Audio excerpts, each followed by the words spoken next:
Kaibigan ka lang pag may kailangan. Ganyan yung mga klase ng tao na sobrang close sa'yo. Kapag alam nilang meron ka, pakinabang. Pero pag ikaw na ang may problema, lalong-lalo na sa pagdating sa pera, huyo ka sa kanila.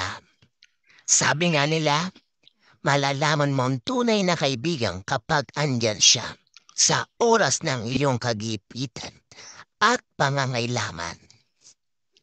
Yung kaibigan na alam niya na may pinagdadaanan ka at sasamahan ka hanggang maging okay ka na.